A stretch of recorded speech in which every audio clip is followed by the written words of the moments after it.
Everyone, welcome back to my channel PS world official 2M। तो friends, आज की video में मैं बात करने वाली हूँ खंड शिक्षा अधिकारी 2024। तो सबसे पहले आप लोगों को मालूम है पिछले ही साल अभी भर्ती आई थी बीईओ की, खंड शिक्षा अधिकारी की। और बहुत सारे ऐसे हैं जो एक तरह से वो छूट गए हैं फॉर्म अप्लाई करने से। तो उनके लिए एक गुड न्यूज़ है जो आपके साथ शेयर करूंगी। और तो सबसे पहले यदि आप मेरी वीडियो पर नए हैं तो वीडियो को लाइक, चैनल को सब्सक्राइब जरूर कर दीजिए। और जो भी आप लोगों की क्वेरी है कमेंट में जल्दी से जल्द आप लोग सेंड कर सकते हैं। और जो भी और यदि आपकी कोई डाउट है तो मैं क्लियर करूंगी, इसलिए आप कमेंट करिएगा। और चलिए तो सबसे पहले बात कर लेते हैं खंड शिक्षा अधिकारी।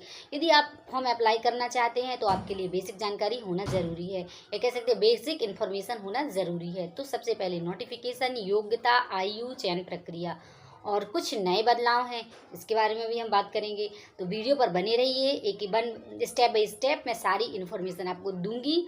और यदि कोई चीज़ें रह जाती हैं, आपके डाउट रह जाते हैं, तो आप लोग कमेंट में बता सकते हैं या पूछ सकते हैं। तो सबसे पहले बात कर लेते हैं नोटिफिकेशन। जैसे आप लोग जानते हैं कि पिछला जो नोटिफिकेशन था तो बहुत सारे ऐसी मेरी फ्रेंड्स भी हैं और जो अप्लाई नहीं कर पाई थी किसी कारणवश या जानकारी के अभाव में। तो आप लोगों को मैं बता दूं कि जुलाई से अगस्त में हो सकता है कि जल्द से जल्द नोटिफिकेशन आ जाए। इसलिए आ जाए क्योंकि नई शिक्षा सेवा चयन आयोग का गठन भी हो चुका है। और आप लोग ये भी जानते हैं कि अब ये है कि चुनाव भी होने वाला है। पहले ये था कि चुनाव हो जाए, जून में चुनाव हो जाएंगे लगभग, और जुलाई से कुछ ना कुछ तो जो जैसे लगेगी। और बात कर लेते हैं तो सबसे पहले पद की बात कर लेते हैं। तो पद आप लोगों को बता दूं कि पदों की संख्या यही रहेगी 250 के समथिंग, उससे ज़्यादा नहीं रहेगी। क्योंकि जानते हैं आप लोग हमारे यूपी में बीईओ खंड शिक्षा अधिकारी, यानी कि यदि आप अधिकारी बनना चाहते हैं तो पदों की संख्या हमेशा कम ही आती है। यूपी में क्यों कहें, सब कहीं यही है।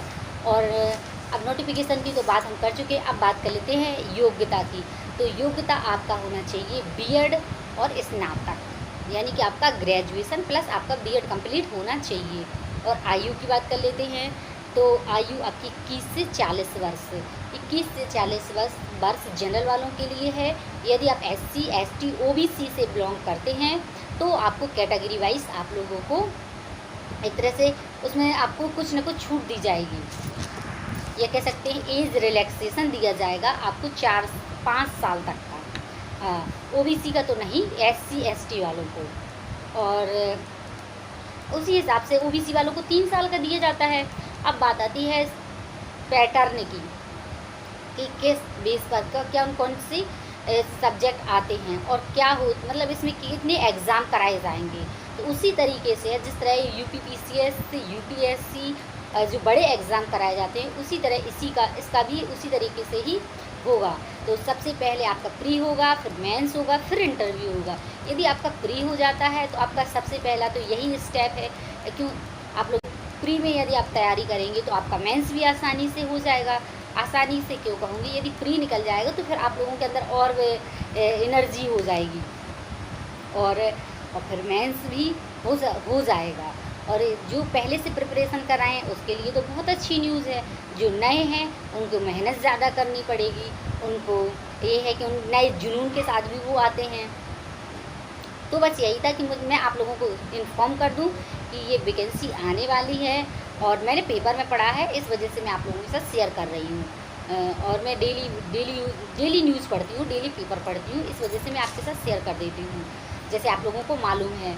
और LT ग्रेड में हो सकता है, यदि आप जैसे आप लोग सब्जेक्ट वाइज हैं, LT ग्रेड टीचर की तैयारी करना चाहते हैं, LT ग्रेड GIC और TGT वगैरह की, PGT वगैरह की, तो फिर यही है कि वैकेंसी जैसे आप जानते हैं PGT में और भी ज़्यादा कम आती हैं, TGT में वैकेंसी कम आती हैं, उतनी ज़्यादा कम नहीं आती हैं। और इस बार BEd प्राइमरी से बाहर हो गया तो हो सकता है जूनियर में भी आ जाएँ वैकेंसी। बशर्ते ये तो सरकार के ऊपर डिपेंड करता है। तो बस आप लोगों से यही रिक्वेस्ट है कि अपने वोट का सही इस्तेमाल करें, जो रोज़गार पर बात करें, अपने वोट का सही इस्तेमाल करें, जो रोज़गार की ओर ध्यान दें।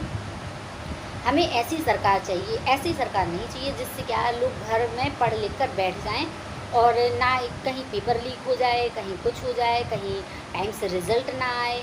तो तो एक तरह से ऐसी सरकार चाहिए। तो बस हम लोगों का यही है कि हमें रोज़गार के मुद्दों पर जो बात करे ऐसी सरकार, इसलिए अपने जो पढ़े लिखे हैं, शिक्षित हैं और ज़्यादा से ज़्यादा वोट भी देने की, या कह सकते हैं मांगी, अपने वोट का अच्छे से इस्तेमाल करें और अपनी बढ़ चढ़ कर मतदान करने में अपनी भूमिका अदा करें। और अब बात कर लेते हैं, जैसे आप लोग जानते हैं जो प्रिपरेशन करते हैं और बार बार कहीं रिज़ल्ट ना आना, कहीं कई सारी परेशानियों का सामना करना, पेपर लीक हो जाना, वैकेंसी बहुत कम आना, वैकेंसी ही ना आना, या कह सकते हैं जगह ही ना निकलना 4-4 5-5 साल। इससे क्या होता है, ओवरेज हो रहे हैं। तो बस यही है कि आप लोग जो रोज़गार की तलाश में है, या ज़्यादा से ज़्यादा, मैं तो कहती हूँ सभी लोगों को या मतदान में अपनी भूमिका अदा करनी चाहिए, मतदान में अपना योगदान देना चाहिए। तो चलो ये साधारण बात थी, जो कि ये समय है इस टॉपिक पर भी बात करने का। और अब बात कर लेते हैं पेपर पैटर्न। पेपर पैटर्न में आपका यही है, current affair, history, polity, geography, science, social science और यूपी स्पेशल। क्योंकि हम यूपी का फॉर्म में अप्लाई करेंगे तो सीधी सी बात है, यूपी स्पेशल तो हमें यूपी स्पेशल की तैयारी तो हमें करनी ही होगी। और करंट अफेयर का ज़्यादा रोल रहता है, और हिस्ट्री और इसके लिए पढ़ सकते हैं आप, लूसेंट भी पढ़ सकते हैं। और इसमें मैथ रीजनिंग भी रहेगी आपका सेकंड पेपर में। और इसमें और अब ये है कि अपने लिए सब्जेक्ट चुन सकते हैं, सामान्य हिंदी की आपका प्री निकल जाएगा तो आपका मेंस अपने आप आपका खुद का एक जुनून बढ़ जाएगा। बस यही थी, मुझे आपको यही जानकारी देनी थी कि वैकेंसी जल्दी से जल्दी आपको देखने को मिल सकती हैं। ये LT ग्रेड भी, GIC भी, और हाँ TGT PGT भी, और सुपर टेट का तो जैसे आप लोग जानते हैं कि शिक्षा मंत्री ने बोल ही दिया था कि हमारे यहाँ पद खाली नहीं है, बल्कि ऐसा बिल्कुल भी नहीं है, बहुत सारे पद खाली हैं। कई मैं कहूँ तो मेरे ज़्यादातर जो स्कूल में आसपास हैं, ऐसे स्कूल हैं जिनमें एक शिक्षक है, बाकी के कुछ संविदा बेस पर ही शिक्षक पढ़ा रहे हैं। उनको काउंट करके उन्होंने बोला था कि हमारे यहाँ शिक्षक और छात्र अनुपात बराबर है।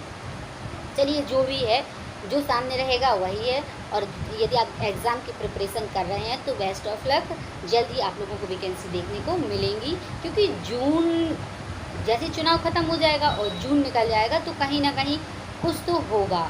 और नया शिक्षा सेवा चयन आयोग की वजह से कुछ था कि अब अटका है, नया शिक्षा सेवा चयन आयोग बन जाए, अध्यक्ष बन जाएं और उनका स्टाफ कलेक्ट हो जाए। बस यही तो, ये सारी चीज़ें लगभग पूरी होती समझ आ रही हैं। ये कह सकते हैं ये जो अधूरा था वो सारी चीज़ें पूर्ण हो रही हैं। चलिए मिलते हैं नेक्स्ट इन्फॉर्मेशन के साथ। वीडियो अच्छा लगा, वीडियो को लाइक, चैनल को सब्सक्राइब ज़रूर कर लीजिए। आपका इसमें कोई पैसा नहीं लगना है। और मैं आप लोगों से बस यही कह सकती हूँ कि आप लोग चैनल देख तो लेते हैं लेकिन सब्सक्राइब नहीं करते हैं, तो प्लीज़ आप लोग सब्सक्राइब कर दीजिए करिए, उसमें आपका कोई पैसा तो लगना नहीं है। और इसी तरह में जो भी आपको वैकेंसी संबंधित कोई इन्फॉर्मेशन मिलेगी हमारे यूपी में, तो मैं आपके साथ शेयर करूँगी। और जैसे कि आप लोगों को मालूम है, मैं शिक्षक से संबंधित जो भी भर्ती आती है और भी भर्तियाँ आती हैं तो मैं आपके साथ शेयर करती हूँ नेक्स्ट इन्फॉर्मेशन के। और मैं भी स्टडी कर ही रही थी तो मैंने कहा क्यों ना आप लोगों से बात कर ली जाए। चलिए ओके, बाय, टेक केयर, नमस्ते, जय हिंद, जय भारत।